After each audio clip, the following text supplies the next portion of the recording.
Till death do us part, or not. This Valentine's Day, we are going to focus on whether or not love exists after death. Does the energy of a romantic relationship exist after we die? There's so much talk out there about soulmates and twin flames. What does it all mean? And is it a thing in the spirit world? And does it mean that love does exist for sure after death? We'll explore this on Third Eyesight. My name is Juan Francisco, and I'm a psychic medium and tarot card reader. I've always been curious about the supernatural, the paranormal, and psychic abilities, and I'm here to share my stories and interview folks who want to share their own stories with us. Let's get to it. Happy Valentine's Day week. If you enjoy this show, a gentle reminder to give it a review or share it with people whom you think would really enjoy hearing content on spirituality, psychic abilities, the other side, the supernatural. Go ahead and share it. And giving it a review, whether on Spotify, Google, Apple, wherever you listen, that allows you to give a review to the podcast. Giving a review helps boost the reach of the podcast. So I would really appreciate it. Thank you. So with Valentine's Day around the corner, I wanted to do an episode on whether or not love exists on the other side. Especially these days, there are so many conversations out there and readings focused on twin flames and soulmates, and of course, a lot of love readings in the tarot world. But in the world of spiritual work in general, I've been hearing the phrase twin flames thrown around a lot. And I am actually not too educated on what a twin flame is. So just to start out this episode, I wanted to begin by reading the definition of a twin flame according to a couple outlets. So writer on Mind Body Green, Sarah Regan, Regan, wrote an article on what is a twin flame, 11 signs you found your, quote, mirror soul. And the definition that she provides of a twin flame is an intense soul connection with someone thought to be a person's other half, sometimes called a mirror soul. It's based on the idea that sometimes one's soul gets split into two bodies. One of the main characteristics of a twin flame relationship is that it will be both challenging and healing. This is due to the mirroring nature of a twin flame. They show you your deepest insecurities, fears, and shadows, but they also help you overcome them and vice versa. Your twin flame will be equally affected by you. Importantly, each person is still whole on their own, says licensed psychotherapist Babita Spinelli. There is a misnomer that a twin flame completes you, she explains. In reality, relationships are meant to encourage you to be more complete in your own right. I love that, by the way. And on Parade.com, which is the website for Parade Magazine, writer Wendy Wendt, she wrote an article called What is a Twin Flame? Plus Signs You've Met Your Ultimate Match. And it says here, according to... she uses Urban Dictionary. According to Urban Dictionary, twin flames are our most perfect mirrors because they are us in another body. Well, that's not a really strong definition, but I think you got an idea from the first thing I read, a strong idea of what a twin flame could be. So I've been hearing a lot about twin flames in the past year or two on Instagram and been reading things here and there, posts about them. And there was a medium that I used to follow who used to say that a twin flame is not necessarily your significant other in this lifetime. Your twin flame could be your mother, your father, your son, your daughter, your brother, your sister, your grandfather. It could be anybody, just someone whose soul you just connect so well with. And they are meant to challenge you. It's not meant to be an easy relationship with that person. They are meant to challenge you. So I want to just get grounded first on all the talk that's out there about soulmates and twin flames and love. For many of us, we grew up with the Disney-fied version of romance. A prince will come to save us. We're damsels in distress. And for those who are in the opposite role, like being the prince or being like the savior, we're taught either to be the damsel in distress and someone's going to come save us from ourselves and our situation or our life or lifestyle. And on the opposite end, some people are brought up to believe or have started believing that from an early age that they are meant to save people, to help people come out of their situations and be the person to be the knight in shining armor. I want to sort of dispel all of that for a bit and just let's start from ground zero. And no, this will not be a relationship podcast episode. There is a point to me sharing all of this. So let's get back to the question. Does love exist on the other side? 100% it does. But there are nuances that come with that. So there are different types of love in the physical world, right?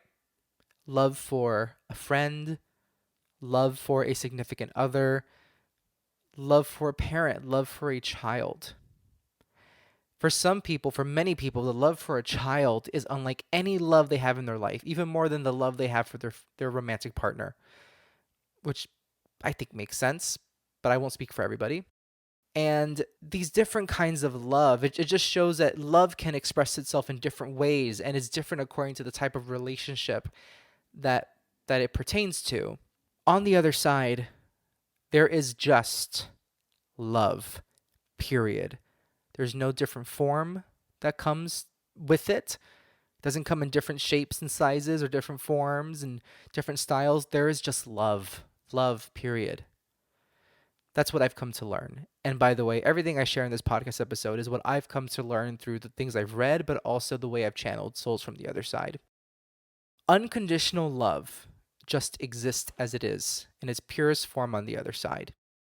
I do believe that the love we have for a significant other is a very particular and special kind of love because we are deciding to love somebody from with whom we have no blood relation. Some of us have a lot of love for our parents. I know not all of us do, so I want to acknowledge that. But some of us have love for our parents or love for our siblings, and there is a sort of expectation to love them in addition to the love that we do have for them. Because they're our family, we're expected to love them for many of us. So I'm not saying that love is fake, but it is almost sort of a given that you love your family in many cultures. That's what the approach is. With a significant other, you are deciding to love somebody if it is a healthy relationship, a healthy love relationship. So there's something so different about romantic love. You are deciding to make somebody your family and build a family unit with them, even if it's just the two of you or the two of you and a dog. Kids don't have to be in the picture, but a family can look different in many different ways. Now, when we pass, our souls don't forget that decision we made with that person. Our souls are closely linked with that person that we called our romantic partner. Or for those of you who are polyamorous, several romantic partners. Gotta be fair, gotta be inclusive. I am personally monogamous. I'm going to talk as if we are speaking about a monogamous relationship style. So I just want to say this applies to people of all kinds of relationship styles. What's important is that decision to be physically, emotionally, mentally, spiritually intimate with somebody and have them be your best friend for life, that you have this intimate, close relationship with, you express yourself with. I don't think it's easy to define romantic love, but maybe that's the closest thing I can get to it for now. So that decision to love that person and make them a part of your life and theirs a part of yours. I'm sorry, theirs, yours a part of theirs is what I mean to say. It is such a special decision, and the soul does not forget that. So when I've channeled souls, like husbands of people who are still on planet Earth, I actually haven't channeled many wives, mostly husbands, for those that I would read, that I have read so far. When I've channeled them, they are still sharing the love that they have for the person who is in the physical world. But the thing is, on the other side, there is not one love greater than another. The love for my friend when I'm on the other side will not be more important than the love for my father or my mother or my significant other, and vice versa. The love for my significant other on the other side will not be more significant. Well, say that 3 times. Significant, significant, significant. It will not be bigger. It will not be more important than the love I have for my best friend or my brother or my sister, my own child. it's sort of like an equal playing field on the other side. And there's so much love to give that there's no reason to divide it. There's no reason to quantify it, to qualify it. It is just all love. And when you listen to or read about the near death experiences of people, they often share that when they're in heaven, what they might call heaven, the other side, that they feel nothing but unconditional love. And it's the most secure, safe feeling love they have ever felt. When you have that secure, safe love, you don't need anything else. So when we're on the other side, we love everything equally. We love everything just as it is. And that means that it's eternal. It's eternal. There are no bounds to it. There are no limits to it. And here's the other thing. Now, this is going to get a little juicy. What about your exes? Let's first talk about the exes that were not meanies. Exes that were kind to you, it just didn't work out. Or maybe you guys had a fight and it just didn't work out. Yes, even our exes are part of our spirit circle, our team spirit, our spirit family, here and on the other side. So I have a few exes, and I'm sure when I die, we will meet again because we are in states of being on the other side that don't have the hangups, we don't have the insecurities on the other side. We don't have the grudges. If I decide to hold a grudge, that may affect the state of my soul, and that's my journey to take. But even while I'm in that state of soul being on the other side, dealing with that grudge, I still have access to that unconditional love. And I've shared in an episode before about hell that I do believe we all go to the same place. My mind may change about that in years to come, but I feel pretty confident in saying that we all go to the same place. If I change my mind, I'll let you know because I want to be always honest. And we are always learning. I do not have all the answers because I am not God. So if we all go to the same place, that surely means that our exes are going to be there in heaven too.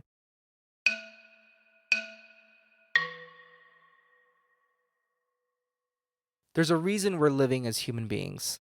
This all goes back to the spirit family idea that I just mentioned. The people we are in this lifetime with, the people that we love, the people we might feel we hate, the people who grind our gears, the people who lift us up, everyone that we have a close relationship with, for better or for worse. Family, friends, lovers, exes, enemies, frenemies. They are part of our spirit family in some way, whether in the immediate family or on the outskirts of it. They're either immediate family or they're relatives or extended family in the spirit world. They are with us each lifetime to help us learn more about ourselves. We come to this physical world to learn more about what it is like to grow. Because in the spirit world, there is growth in the spirit world. But from what I have read and what I've learned, it's easier to learn what it's like to grow and evolve when you're physically manifesting as a human being. Because there's so many unique challenges to being a human being that would not occur in the spirit world. So there's a reason we come into physical beingness. And so our exes that may have challenged us, upset us, those people were in place in our lives to help us learn more about ourselves, to help us be more badass than we were before we were in that relationship. It's just up to us to decide whether or not we want to be the badass, to be the person that's stronger, to be the person that grows. And it's important to remember that if we believe that we all go to the same place after we die, then that means that our entire spirit family, our exes, our frenemies, our enemies will be there. But we won't have those hangups, like I said before. There's unconditional love. So the love on the other side, we are all on an equal playing field. There are no race does not exist, gender does not exist, socioeconomic status does not exist. The things that keep us, that we perceive as separating us in the physical world, do not exist. There are no boundaries in terms of there are no boundaries in terms of, actually, there are no boundaries at all. Because our true essence of ourselves, the childlike soul, that's what exists on the other side. And we therefore do not feel a need on the other side to compare ourselves as being one better than the other and one inferior to the other. And with exes and love interests of the past in our physical world, on the other side, because we're all dead, we're all in this field, in this atmosphere of unconditional love. You don't need anything from your ex. They don't need anything from you while you're both on the other side. And there's only unconditional love and a recognition of what that person's role was in your life. I kind of talk about it like, and I've heard this metaphor before, so I don't credit me for putting this metaphor together. Let's say you have George Clooney, I'm naming some actors, George Clooney, Meryl Streep, and Diane Keaton, random names, actors, famous Hollywood actors. Let's say the three of them star in a movie together.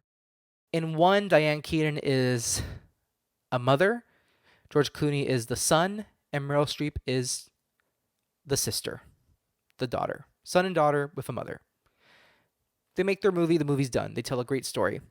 They make another movie together, but in this one, Meryl Streep is a single woman, George Clooney is her brother, and Diane Keaton is her doctor.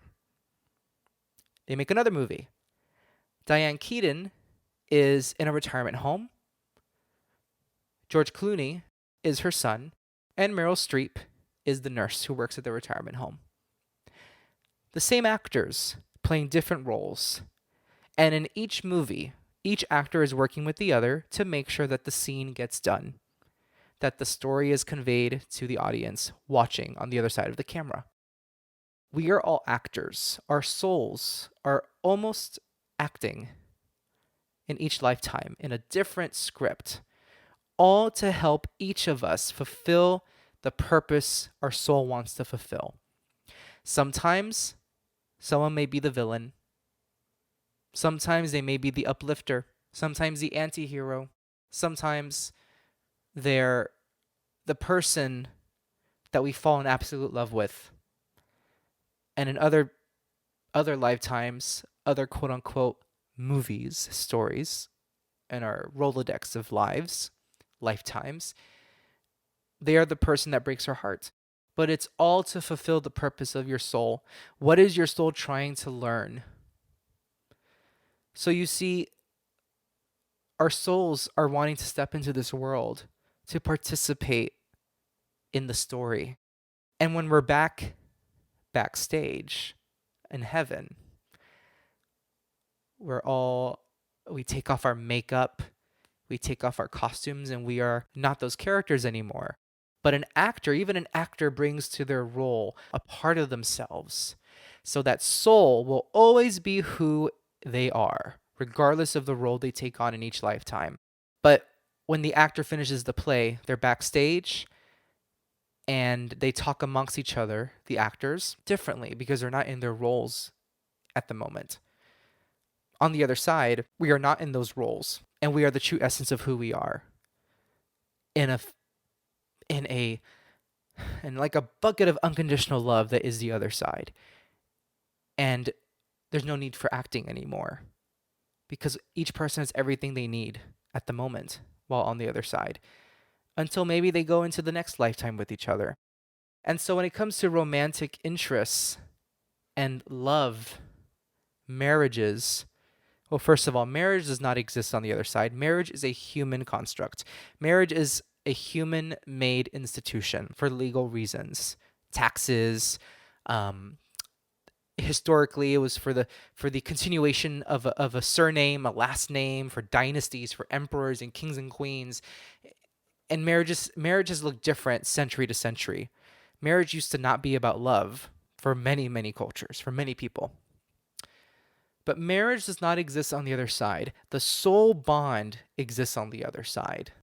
And when we pass, like I said before, we are in this bucket of unconditional love. And there's nothing that I need from another person. There's nothing that you need from another person, another soul on the other side.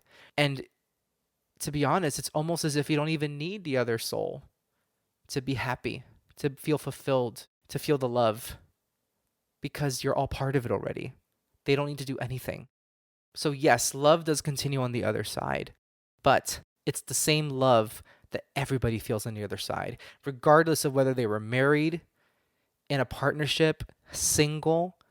It doesn't matter. We all experience the same love on the other side. And what happens in a mediumship reading is when I'm channeling a spouse or somebody's romantic love, they will share with me the love they felt for the person that I'm talking to, because that's in our human brains can only understand. First of all, the person I'm reading who's in front of me wants to connect with the person that fell in love with them, that they fell in love with. So the soul is going to make me feel that special love. If they were to just tell me about the unconditional love that's on the other side, well, that's not validation for the sitter, for the person I'm reading. They need to talk about the love bond, the romantic love they felt for each other. It's the same thing, for example, when I'm shown the color baby blue, and that means something. Well, colors do exist on the other side, but it's probably not called baby blue on the other side. It's just a color. We call it baby blue. Or when someone on the other side shows me a hammer. Well, hammers don't really exist on the other side, not the physical types of hammers, like the physical solid types of hammers, not that I know of. And if they do, they're not called hammers. That's what they're called in English. In English, it's called a hammer. Languages don't matter on the other side. Physical objects don't matter. These are all representations. And they're also ways of helping the person in front of me to remember something about this soul that's coming through, who's coming through. And because we want to feel validated in the mediumship reading, it's important that the romantic love is acknowledged, because that is what this human I'm talking to, that is what they know. To delve into the unconditional love, it wouldn't really help if a soul tells somebody, I'm here and I love you, but I love you unconditionally the way I love everyone else over here. That doesn't help the sitter, because the sitter has not died yet, and hopefully will not anytime soon. So they are not aware of that unconditional love on the other side that I'm talking about. That's not qualitative or quantitative. It just is. The sitter does not need to hear that at the moment. They need to hear how their husband, their wife, how their spouse remembers loving them when they were here, and that they still love them. And more importantly, how they love them even 100, 1,000, a million, 2 million, 1,000 million times more than they could ever imagine now that they're on the other side. There's nothing compared to the love people feel on the other side. We think that romantic love is sweet and beautiful, and it is. The love on the other side, the love of what some may call God, is even bigger than that. We can't even imagine it. We can't even imagine it. But that doesn't mean we should discount the love that's here, that we feel here for people, because that we need that love in physical manifestation here. We need that love here to help us grow as souls, to help us continue the script, the movie, the story that our souls want to tell. That's important. That's how we grow. That's how we get to know ourselves better. I know I'm talking in circles a little bit, and these are really heady, really semi-philosophical thought wanderings, and I'm sorry if I don't sound very clear. This was meant to be an exploratory episode. But it's so important to know that, yes, love does continue on the other side. But it is a love that is bigger than any love you could ever feel for another person in a romantic relationship.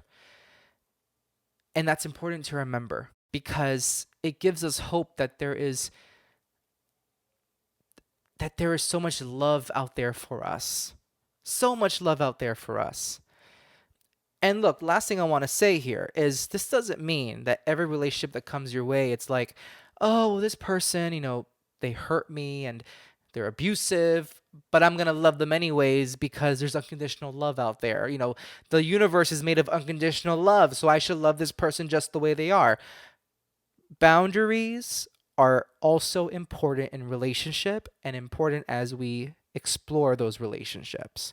When I said that boundaries don't exist on the other side, that's for the other side. In the human world, our soul needs boundaries, I believe, to help the soul grow. When we go backstage, we don't have to play with those boundaries anymore like we did on stage or in front of the camera, so to speak, like the movie metaphor. We don't need those boundaries. It's like when you are actually on a theater stage and you as an actor need to know where you're going to step, where you're going to stand so the audience sees you, but also so the person that you're acting with, that you're in a scene with, so that you are both dynamic with each other and facing each other and interacting during the scene and dialogue. But behind the stage, backstage, you don't need those boundaries. You don't have to be in position. But for the scene, it is very important. For the camera, it's really important. So I'm not saying let's get rid of boundaries. Let's kumbaya and welcome everyone into our life because there are no boundaries and only unconditional love on the other side and just beingness with one another on the other side. No, we are meant to live a human life. We are meant to experience human relationship and navigate it and set boundaries and honor ourselves so that we can help ourselves grow and learn to love unconditionally.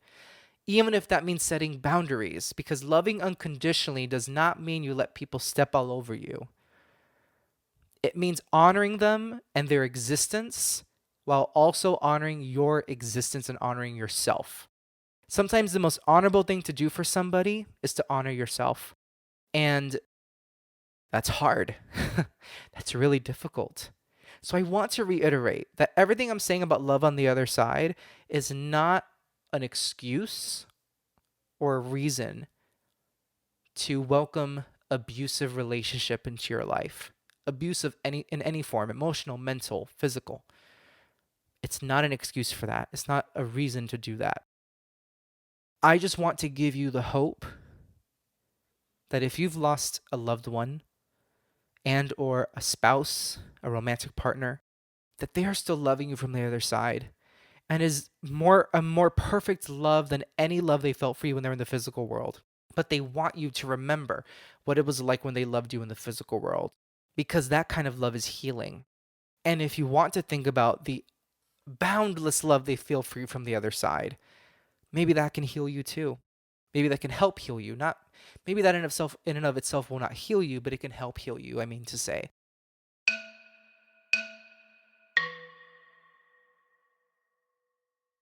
I wonder if I'm making any sense anymore. But please know that love continues. And it's more than just the Candygram, secret admirer kind of love. It's more than just bringing you flowers. It's more than just giving you a spa day kind of love. Those are all acts of love. But the love that's available to us in the universe, in heaven, which I believe is all around us in different ways, we just have to decide to tap into it. That's a boundless love. And our loved ones are there in that heaven. And so are your spouses, your boyfriends, your girlfriends, your loved ones, your significant others. They are all within that dimension. And they remember the love they had for you when they were a human being in life with you. They remember that and they cherish it. And they want you to be aware that they are around and that they feel unconditional love for you. I didn't know what I was going to say specifically in this podcast episode, but I think I'm going to leave it there. It might have not made any sense, but I hope that it inspires you to connect with your significant other this Valentine's Day, if there's someone who have passed. And if you have lost a significant other, I just want to say I'm so sorry. And my love goes out to you. My heart goes out to you. And I send you supportive vibes if you're listening to this. Please know that you can keep talking to them because they still love you from the other side. They love you more than you'll ever know. And with that, I leave you to a beautiful Valentine's Day week. If you have any questions or you want me to talk about anything specific in upcoming episodes, feel free to email me at juan@juanfranciscospirit.com or use my contact form on my website. You can also DM me on Instagram at juan3rd And the last note, speaking of secret admirers, I have scammers out there trying to copy my Instagram and posing as me and messaging people offering readings for way more than what I actually charge and with really bad English grammar, I have to say. People are getting messages from fake Juan third eyes ____. My only Instagram and Facebook are, and Twitter, Juan third eye. No spaces, no periods, no extra letters. Juan third eye. If you see a scammer, I'll call them secret admirers, who are trying to pretend to be me, please report them and or block them or just ignore them if they message you. But reporting and blocking would be great. So I like to think, I would like to think that they are admiring how much I've grown on Instagram and they want a little piece of it. So I'll take it as a very annoying compliment, but I'll take it. Have a beautiful rest of your Valentine's Day week.